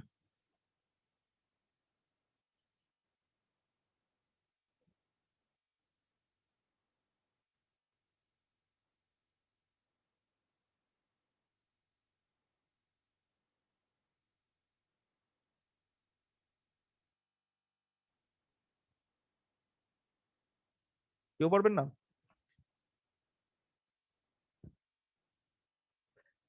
6 এর ফ্যাক্টোরিয়াল যদি করেন, ইউনিক প্রাইম পাবেন 3টা, 2, 3, 5, এদের সবাইকে আপনি পাবেন। যদি 6 হচ্ছে 720, তো এটাকে যদি প্রাইম ফ্যাক্টরাইজ করেন 2, 3, 5 সবাইকে আপনি পাবেন। তো আপনি যদি 5 ফ্যাক্টোরিয়ালের প্রাইম ফ্যাক্টরাইজেশন করেন আপনি 2 3 5 পাবেন। আপনি যদি 4 ফ্যাক্টোরিয়ালের প্রাইম ফ্যাক্টরাইজেশন করেন 2 আর 3 পাবেন। আপনি 3 ফ্যাক্টোরিয়ালের যদি প্রাইম ফ্যাক্টরাইজ করেন আপনি 2 আর 3 পাবেন। যদি শুধু 2 ফ্যাক্টোরিয়ালের করেন আপনি 2 পাবেন। আপনি যদি 7 ফ্যাক্টোরিয়ালের প্রাইম ফ্যাক্টরাইজেশন করেন 2 3 5 7 এদেরকে পাবেন। আপনি যদি 10 ফ্যাক্টোরিয়ালকে প্রাইম ফ্যাক্টরাইজ করেন আপনি কোন কোন প্রাইম নাম্বার পাবেন এবার দেখি বলতে পারেন কিনা? 2 3 5 7। 2 3 5 7 রাইট। আমি যদি 11 ফ্যাক্টোরিয়ালকে প্রাইম ফ্যাক্টরাইজ করতাম 2 3 5 7 11 রাইট। এটা খুব সিম্পলি বলা যাইতো, একদম একদম স্ট্রেট ফরওয়ার্ড ছিল এই জিনিসটা। মানে আপনারা পড়ালেখা ছেড়ে দিচ্ছেন যা বুঝতেছি। দেখেন 11 ফ্যাক্টোরিয়াল যদি করেন আপনি আসলে 1 থেকে 11 পর্যন্ত সবগুলা সংখ্যাই লিখবেন না গুণাকারে? হ্যাঁ, সো এখানে তো 1 থেকে 11 পর্যন্ত সব প্রাইম নাম্বার এমনিতেই আসবে, এর বাইরে তো কোনো প্রাইম আসার কোনো চান্সই নাই। 1 থেকে 11 পর্যন্ত যতগুলা প্রাইম আছে সবাই অ্যাটলিস্ট একবার করে এখানে আসবেই। তো 2 আসবে এখানে, এখানে 3 আসবে, এখানে 5 আসবে, এখানে 7 আসবে, এখানে 11 আসবে। তার মাঝে তো আর কেউ প্রাইম নাম্বার হবে না, তারা নিশ্চয়ই কোনো না কোনো প্রাইমের কম্বিনেশনে তারা ফর্ম হয়েছে। সো 11 ফ্যাক্টোরিয়ালের মধ্যে আমি 1 থেকে 11 পর্যন্ত যত প্রাইম আছে সবাইকে আমি অ্যাটলিস্ট একবার করে পাইতেছি। ডান, সিম্পল। আর এখন আমার যদি এটা কেউ বের করতে চায় যে আচ্ছা প্রাইম ফ্যাক্টরাইজেশন মানে কি, 11 ফ্যাক্টোরিয়াল যদি আমি 11 ফ্যাক্টোরিয়াল যে সংখ্যাটা মানে 11 ফ্যাক্টোরিয়াল যে সংখ্যাটা আসবে সেটা তো একটা বিশাল নাম্বার। এটাকে যদি আপনি প্রাইম ফ্যাক্টরাইজ করেন মানে মৌলিক সংখ্যার গুণফল আকারে লিখেন, মানে লেটস সে এখানে 2 অনেকগুলা থাকতে পারে, 3 অনেকগুলা থাকতে পারে, কয়টা কয়টা করে আছে সেটা লেখা লাগবে। সো আমি যেহেতু দেখছি এখানে প্রাইম আছে জাস্ট কয়জন, 2 আছে একজন, 3 আছে একজন, 5 একজন আছে, 7 একজন আছে, 11 একজন আছে। সো 5টা প্রাইম আছে শিওর, আমি অলরেডি মার্ক করে রাখছি। এক তো লিখার কিছু নাই, এক আগেই বাদ। 4 4 মানে কি 2টা 2 না? হুম, একটা 4 মানে কি 2টা 2 না? সো 2 আগে একটা ছিল, সো আরো 2টা অ্যাড হইলো। এবার 6 6 মানে কি একটা 3 এবং একটা 2 রাইট। সো আমি 2 এর কাউন্ট আরেক বাড়াই দিলাম। এবার 8 8 মানে কি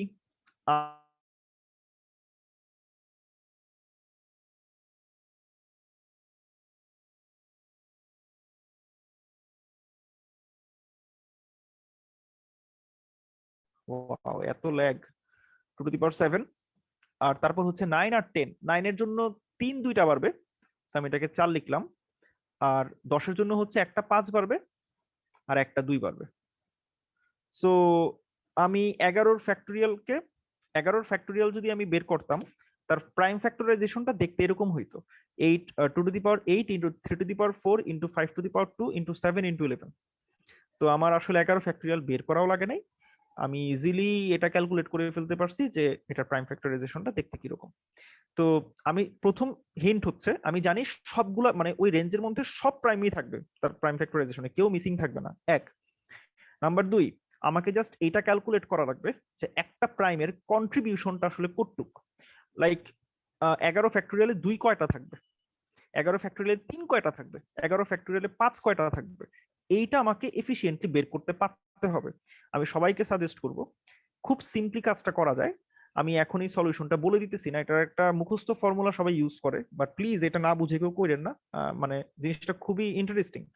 ধরেন আপনি এই যে আমি এই যে সবগুলো নাম্বার লিখলাম 1 2 3 4 5 6 7 8 9 10 11, আপনি দেখেন যে এখানে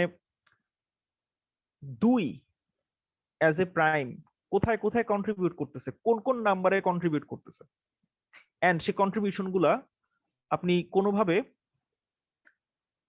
ম্যাথমেটিক্যালি কাউন্ট করতে পারেন কিনা। লাইক দেখেন এখানে ফার্স্টে হচ্ছে 2 2 কন্ট্রিবিউট করবে কোথায়, আর 4-এ কন্ট্রিবিউট করবে, 6-এ কন্ট্রিবিউট করবে, 8-এ কন্ট্রিবিউট করবে, 10-এ কন্ট্রিবিউট করবে। সো প্লেন আপনি 2 এর কয়টা পিওর কন্ট্রিবিউশন পাইতেছেন? 5টা না? 2 2-এ একটা পাবেনই শিওর, 4-এও একটা পাবেন, 6-এও একটা পাবেন, 8-এও একটা পাবেন, 10-এও একটা পাবেন। 5টা কন্ট্রিবিউশন আপনি এখান থেকে পাইলেন, রাইট? এটা কি ক্যালকুলেট করা যায় না ইজিলি যে 1 থেকে 11-র মধ্যে এরকম কয়টা সংখ্যা আছে যাদেরকে 2 দিয়ে ভাগ করা যায়? এটা কিভাবে বের করা যায়? মড দিয়ে, মড? শিওর? মানে মড কেন প্রত্যেকটা করবো? নিয়ে নিয়ে। না, আমি এত বড় লুপ কেমনে চালাবো? এন এর ভ্যালু তো বিশাল হইতে পারে। মানে 1 থেকে 11 পর্যন্ত 2 দিয়ে ভাগ করা যায়। 2 দিয়ে বিভাজ্য এরকম সংখ্যা কয়টা? 11/2 শেষ। মানে ডিস্ট্রিবিউশন তো ও আচ্ছা আচ্ছা ইউনিফর্ম, আচ্ছা। সো জাস্ট 2 দিয়ে ভাগ করলেই হইতেছে। তার মানে আমি 5টা পাইতেছি শিওর। মানে ব্যাপারটা অনেকটা এরকম যে 1 2 3 4 5 6 7 8 9 10 11। তার মানে আমি এখান থেকে একটা 2 পাবো, এখান থেকে একটা, এখান থেকে একটা, এখান থেকে একটা, এখান থেকে একটা। তার মানে 5টা 2 আমি শিওর পাইছি। এখানে 5টা 2 আমি এখান থেকে কালেক্ট করতে পারবো, রাইট? হ্যাঁ এইবার মানে প্রত্যেকটা থেকে একটা একটা একটা একটা 2 বের করে নিয়ে আসলাম। এবার একটা 2 বের করা শেষ। এখন আমার টার্গেট মানে যত জায়গা থেকে একটা মানে 2 টু দি পাওয়ার 1 যত জায়গা থেকে বের করা যেত বের করে ফেলছি। এবার দেখবো 2 টু দি পাওয়ার 2 কয়টা বের করা যায়। সো 2 টু দি পাওয়ার 2 মানে কত ভাইয়া? 4 না? হ্যাঁ। তো 4 আমি কয়টা বের করতে পারি? আচ্ছা, তো আমি অলরেডি জানি যে এখান থেকে একটা 2 আমি বের করে ফেলছি, এটা তার মানে ডেড। এইখানে একটা রিমেইনিং এখনো আছে, এইখানে এটাও ডেড, এইখানে এখনো 2টা 2 রিমেইনিং আছে, এটা অলরেডি ডেড, রাইট? মানে আমি 2 এখান থেকে ছেকে বের করে নিয়ে আসতেছি। তো বুঝিনি আমার ভাই, আরো আরেকবার একটু দেখান, 3টা ছেকে 2 বের করা সামহাও বলতে। এখান থেকে বের করা লাগবে। ওকে, ফাইন। 2 4 6 8 10 এই 5টা নাম্বার ফার্স্ট আমি কেটে ফেলছি, রাইট? কেন কাটছি? তার এখান থেকে পিছনে 2 কারণ এর ছিল কন্ট্রিবিউশন আছে আমি তাই। প্রত্যেকটা নাম্বার থেকে একটা করে 2 বের করে নিয়ে আসছি। 2 থেকে একটা 2 বের করে নিয়ে আসলে ওইখানে তো জাস্ট একটা 1 থাকে, রাইট? তারপরে আমি 4 থেকে একটা 2 নিয়ে আসছি, 6 থেকে একটা 2 নিয়ে আসছি, সবাই কিন্তু গুণ অবস্থায় আছে, সো যে কারো কাছ থেকে যে কোনোটা নিয়ে আসা যায় ইজিলি। সো 6 থেকে একটা 2 নিয়ে আসলাম, 8 থেকে একটা 2 নিয়ে আসলাম, 10 থেকে একটা 2 নিয়ে আসলাম, সব জায়গা থেকে একটা একটা করে 2 বের করে নিয়ে আসছি। বুঝছো এবার? আমার কিন্তু হ্যাঁ কাউন্ট হ্যাঁ। দরকার, মাথায় রাখবা। তো 5টা 2 আমি নিয়ে আসলাম। এই 5টা 2 আমি কিভাবে বের করতে পারছি? যদি আমার তো লুপ চালায় দেখার মতো মানে আমার আসলে সময় নাই, ওটা করতে পারবো না। সো আমি জাস্ট 11/2 লিখলাম, দ্যাট মিনস এটা আমাকে 5 দিবে। সো আমি এই 5-এর কথা বলতেছিলাম। আচ্ছা, আমি এখান থেকে 5 পাইছি, ভালো কথা। এইবার কেন 2 হইলো? কারণ 2 টু দি পাওয়ার 1 আমি সেখান থেকে 2 বের করে নিয়ে আসছি। এইবার আমার যদি এটা জানা লাগে যে ভাই এটা ভালো স্লো অনলাইন একটা, আমি চেঞ্জ করবো নেক্সট ক্লাসে। তো আমার এখন দরকার হচ্ছে 2 এর কন্ট্রিবিউশন। আমি যত জায়গায় সিঙ্গেল কন্ট্রিবিউশন ছিল সেটা আমি বের করে নিয়ে আসছি, আর সিঙ্গেল কোনো কন্ট্রিবিউশন নাই। মানে একটা কন্ট্রিবিউশন যদি বের করতে চাই সেটা আর নাই, সেটা আমি অলরেডি বের করে ফেলছি। একটা কন্ট্রিবিউশন মানে সে 2 এর গুণিতক হবে, স্ট্রেট ফরওয়ার্ড, সো সেটার ক্যালকুলেশন শেষ। এইবার আমার জানা দরকার 2 এর ডাবল কন্ট্রিবিউশন যেসব জায়গায় ছিল ওরকম নাম্বার এই 1 থেকে 11-এর মধ্যে কয়টা আছে। 2 এর মাল্টিপল মানে 2টা কন্ট্রিবিউশন হয় হচ্ছে যেগুলো 4 এর গুণিতক। তুমি যদি 4 একে 4 বলো, 4-এর মধ্যে কি 2 টু দি পাওয়ার 2 দেখো না? হ্যাঁ তারপরে 8-এর মধ্যেও তুমি অ্যাটলিস্ট একটা 2 টু দি পাওয়ার 2 পাবা, তার সাথে আরেকটা 2 হয়তো বা গুণ থাকবে, বাট 2 টু দি পাওয়ার 2 তুমি অক্ষত অবস্থায় একটা পাবা, রাইট? হ্যাঁ। তারপরে 12-এর মধ্যে তুমি একটা 2 টু দি পাওয়ার 2 পাবা, মানে 12 হচ্ছে 4x3, so 2 two the power 2x3।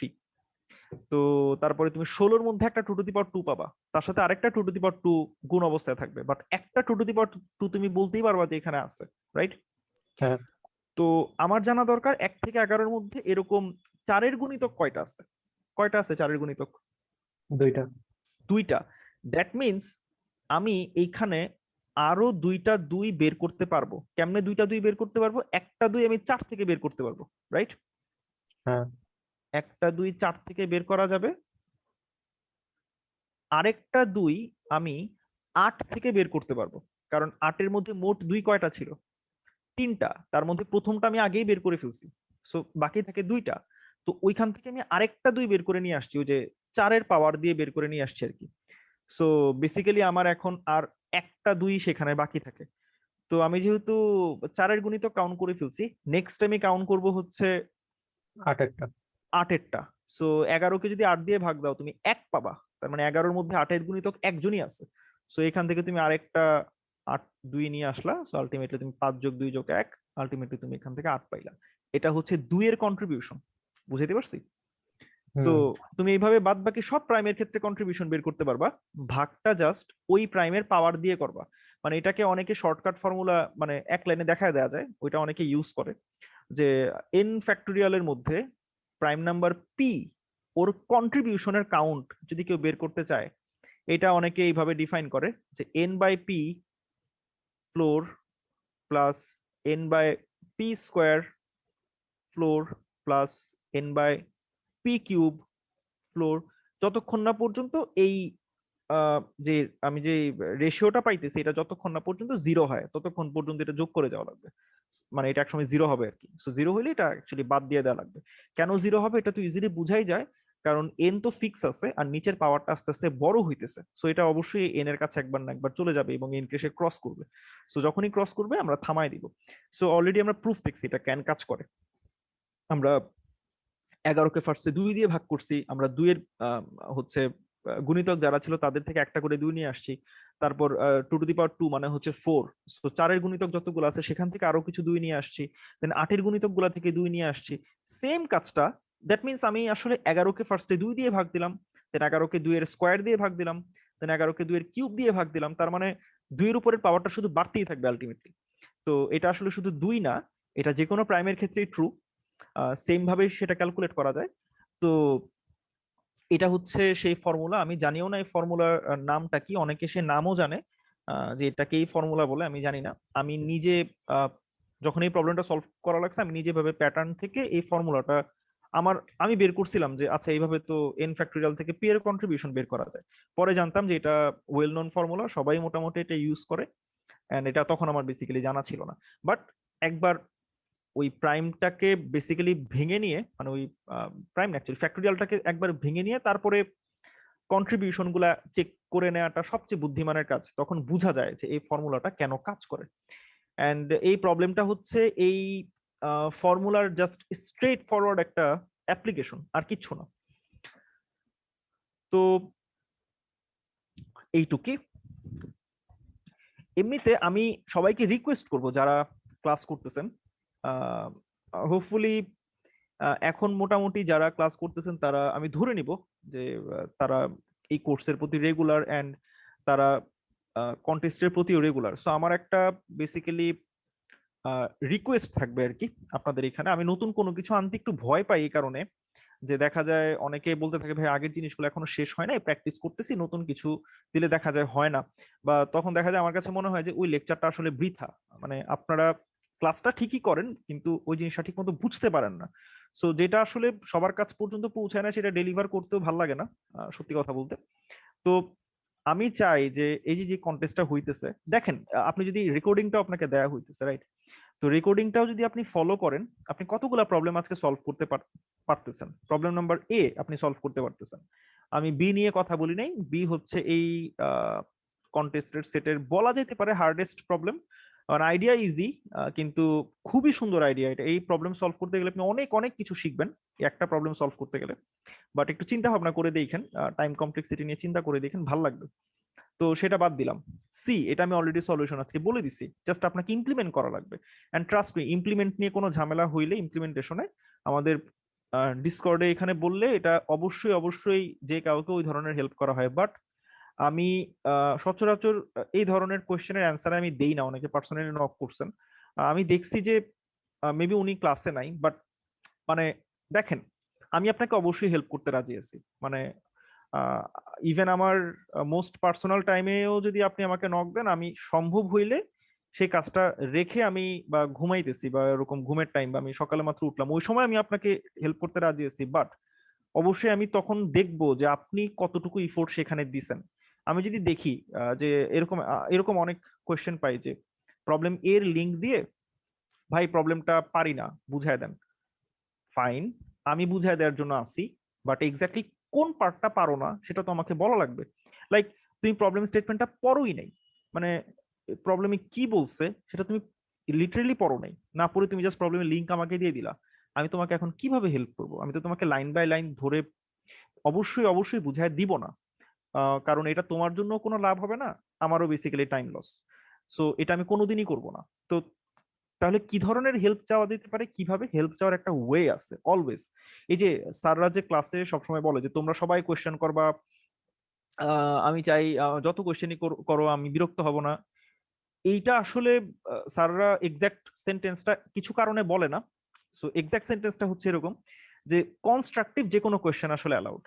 And আমি যদি বুঝি যে তুমি স্টাডি করে আসছো বা কিছুটা স্টাডি করার তুমি ট্রাই করছো, হয় নাই, ধরে নেই তুমি কিচ্ছু পড়তে পারো নাই, বাট তুমি ট্রাই করছো, তোমার কোয়েশ্চেন দেখে সেটা বোঝা যায় যে তুমি আদৌ কিছু ট্রাই করে কোয়েশ্চেন করতেছো নাকি জাস্ট মাত্র লেটসে কন্টেস্ট করতে বসলা, ফার্স্ট প্রবলেম 30 সেকেন্ডের জন্য দেখেই তুমি নার্ভাস হয়ে গেলা, দেন তুমি সেই প্রবলেমটা ধরায় দিয়ে সবাইকে বললা যে আমাকে হেল্প করেন, কেউ তোমাকে হেল্প করবে না।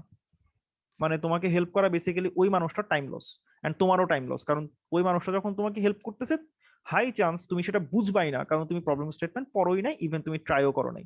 সো আমার রিকোয়েস্ট হচ্ছে, যখনই কেউ বেসিক্যালি কোনো প্রবলেম নিয়ে হচ্ছে পোস্ট করবেন, পোস্ট এমনিতে কম আসে, সো এটা বললে হয়তো আরো কম আসবে, বাট মানে যেটা ভ্যালিড সেটা ভ্যালিড, অবশ্যই কিছুটা হইলেও ট্রাই করে আসবেন। মানে অ্যাটলিস্ট প্রবলেম স্টেটমেন্টটা পড়ে ব্রুট ফোর্সটাও যদি করতে পারেন, ইউ আর ওয়েলকাম, যে কোনো কোয়েশ্চেন অ্যালাউড তখন।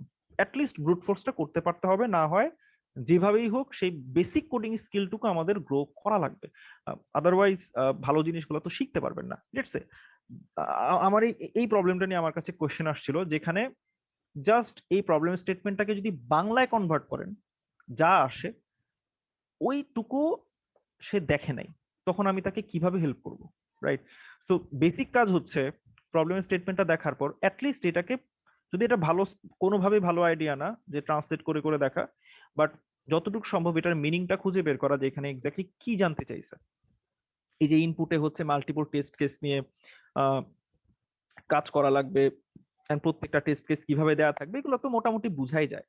যদি হ্যাঁ, অনেকের হইতে পারে যে প্রবলেম স্টেটমেন্টটা ভাই বুঝতে পারতেছি না, ডিফিকাল্টি ফেস করতেছি, সেটা আমাকে একটা লাইন ধরেন, এই যে আমি এইটুকু অংশ কপি করে, আমি ধরেন আমি এইখানে দিলাম, এই যে এইখানে আমি দিলাম, এইভাবে আমি মার্ক করে সুন্দরভাবে মার্ক করে কোট করে দিলাম, এই যেভাবে দিলাম, দিয়ে বললাম যে এই লাইনটা ভাই আমি বুঝি নাই, আমি এখন হেল্প করতে পারবো, যেহেতু আপনি এখন প্রিসাইসলি আপনি কোয়েশ্চেনটা আমাকে করছেন, সো আমি এখন আপনাকে হেল্প করতে এখানে পারবো। রাইট? সো বেসিক্যালি হেল্পটা এইভাবে চাওয়া লাগবে, না হয় আমার পক্ষে তো হেল্প করাটা একটু তখন ডিফিকাল্ট হয়। সো এটা হচ্ছে বেসিক্যালি রিকোয়েস্ট। এন্ড এক সেকেন্ড, ওকে। তো প্রবলেম এ পারা উচিত আপনাদের। প্রবলেম বি, এটা আপাতত আমি ধরতেছি যে আপনারা নিজেরা ট্রাই করে দেখেন, না হয় কন্টেস্ট শেষে আমি হেল্প করব। প্রবলেম সি আজকের ক্লাসে আলাপ আলোচনা হয়েছে। প্রবলেম ডি নিয়ে এই যে লাস্টে কথাবার্তা বললাম, অলমোস্ট সলিউশন বলে দেয়া আছে পুরোটা, জাস্ট সিফট করার পরে প্রত্যেকটা প্রাইমের কন্ট্রিবিউশন দেখবেন। প্রবলেম ই নিয়েও কথা হয়েছে অলরেডি।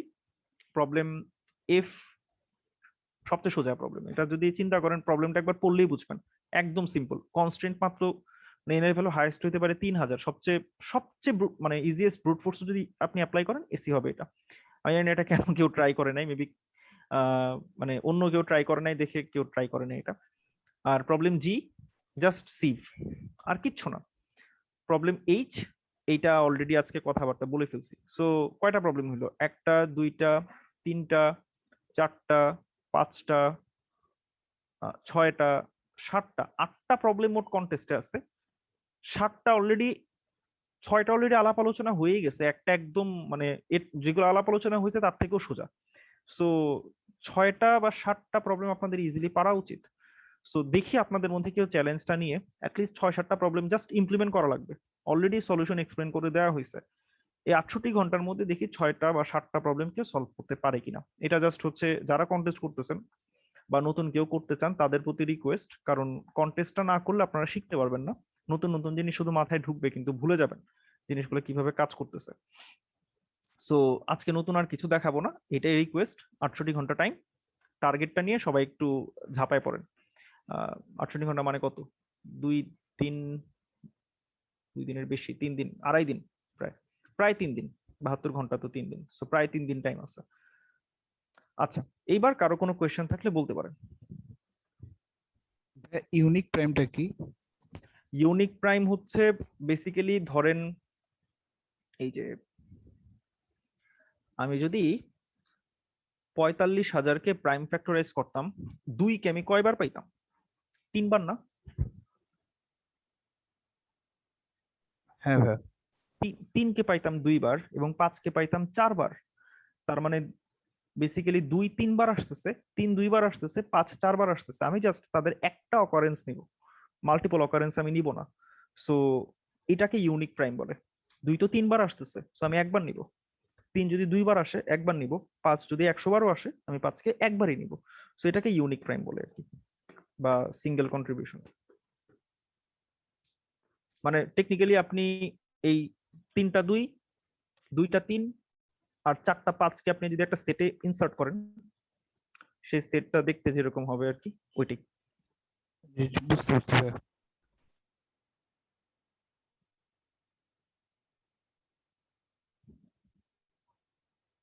আরেকটা কোশ্চেন ভাইয়া, এই রিকারশন নিয়ে তো ভাইয়া ডিপ্রেশনে পড়ে যাচ্ছে, আসলে ভিজুয়ালাইজই করতে পারতেছি না চেষ্টা করেও। আচ্ছা, এটা আসলে একটু মানে সময় সাপেক্ষ ব্যাপার। রিকারশনের ব্যাপারটা কি, প্র্যাকটিস লাগবে। মানে সত্যি কথা বলতে আপনি হয়তোবা বেশিরভাগ সময় যখন রিকারশন নিয়ে বসবেন একটু হতাশ হবেন, মনে হবে যে আচ্ছা আমি মেবি কোডিংই পারি না, এরকম মনে হইতে পারে রিকারশন যখন ধরবেন।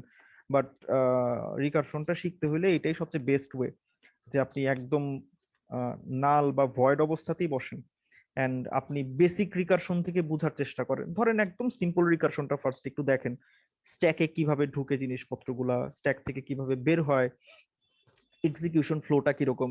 একদম স্ট্রেট ফরওয়ার্ড রিকারশন কি হইতে পারে, আপনি লেটস সে আমি সবচেয়ে সিম্পল রিকারশন কি দেখাইছি, আপনি এন ফ্যাক্টোরিয়াল বের করার মেবি রিকারশনটা আমি দেখাইছিলাম ক্লাসে, রাইট? আপনার প্রথম কাজ হবে কি, ওই রিকারশনটাকে কিভাবে একদম মানে মনে হইতে পারে ভাই ওই রিকারশনটা আমি বুঝি, দরকার নেই, আমি একটু হায়ার লেভেলের গুলা বুঝতে চাইতেছি, অনেকের ক্ষেত্রে এটা হয়। বাট দেখা যায় যে ওই বেসিক রিকারশন গুলা প্রপারলি অনেকে বুঝে না। সো আপনি আবার ওইটাতে ফেরত যান, ফেরত গিয়ে আপনি ট্রাই করেন যে স্কেচ করার। আপনি যখন 5 ফ্যাক্টোরিয়াল কল দিতেছেন, সেখান থেকে কলগুলো কিভাবে 4 ফ্যাক্টোরিয়ালে যেতেছে, তারপর দেন 3 ফ্যাক্টোরিয়ালে যেতেছে, আপনি স্ট্যাক একে একে প্রত্যেকটা ফাংশন কলের আপনি মানে হচ্ছে রেকর্ড আলাদাভাবে ট্র্যাক করেন, তখন আপনি বুঝতে পারবেন যে রিকারশনের কলটা আসলে হয় কেমনে। যদি এভাবে ক্লিয়ার না হয়, আপনি আর ইউটিউবে অনেক অনেক ভালো ভিডিও আছে রিকারশন, একদম বেসিক রিকারশন বেস।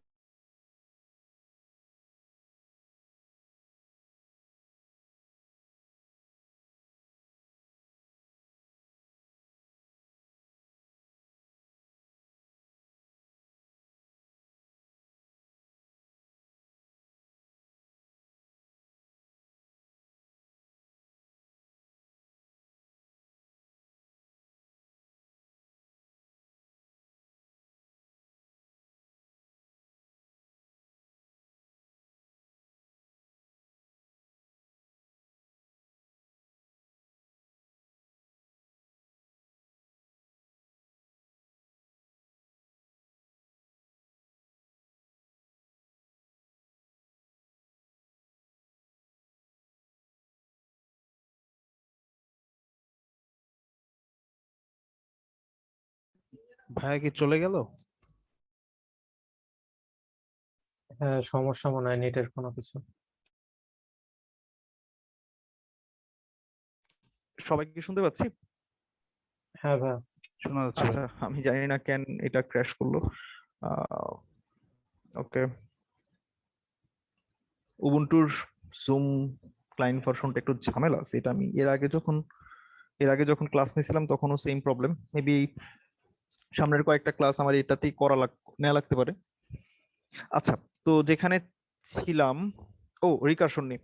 আচ্ছা, সো ওইটুকু বেসিক কনসেপ্ট যখন আপনার ক্লিয়ার থাকবে যে বেসিক রিকারশন কিভাবে কাজ করে, তার মানে আপনি ইন্টারমিডিয়েট প্রবলেমগুলো সলভ করার জন্য রেডি। আসলে এখন আপনাকে ওই আহ, যে আরো অনেক কিছু মাঝখানে শেখার আছে এরকম মনে হইতে পারে, এটা আসলে ভুল। এই জায়গাটাতে অনেক আটকায় থাকে যে কিরে ভাই ইন্টারমিডিয়েট লেভেলের প্রবলেম গুলো সলভ করতে পারতেছি না, তার মানে আমি তো আবার বেসিক রিকারশনের সব কনসেপ্ট ক্লিয়ার করে আসছি, তাহলে প্রবলেমটা কই, তার মানে আমি কি আসলে পারি না, এরকম একটা ফিলিংস আসে।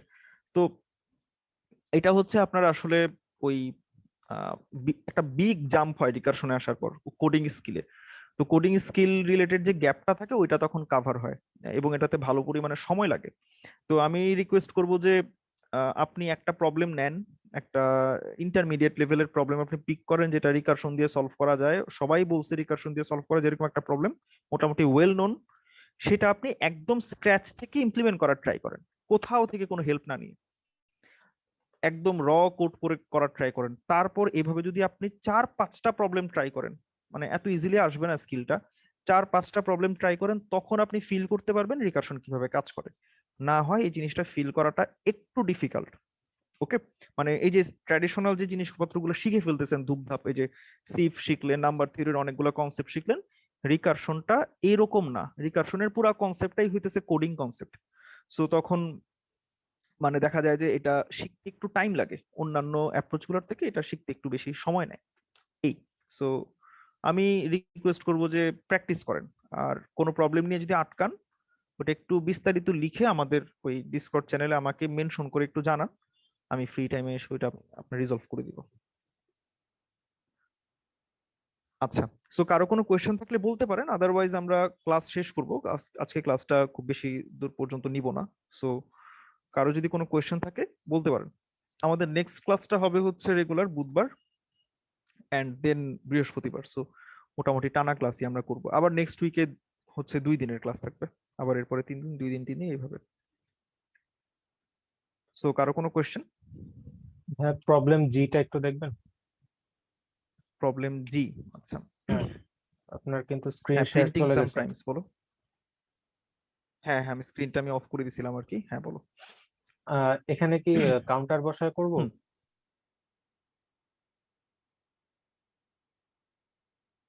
হ্যালো?